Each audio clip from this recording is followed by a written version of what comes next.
Assalamualaikum. Hari ni saya nak royak satu petua. Petua untuk mengatasi batuk. Okey, jadi orang tua-tua ni dia kata kalau kita batuk,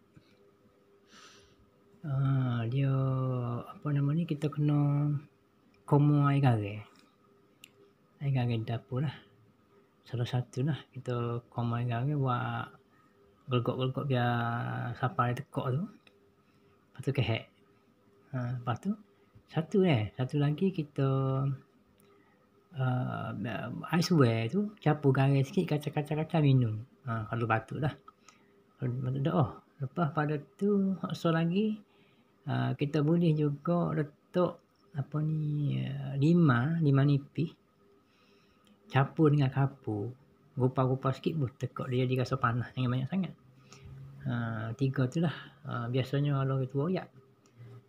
Tapi ada juga cara ekspresnya kita guna semburan ni lah.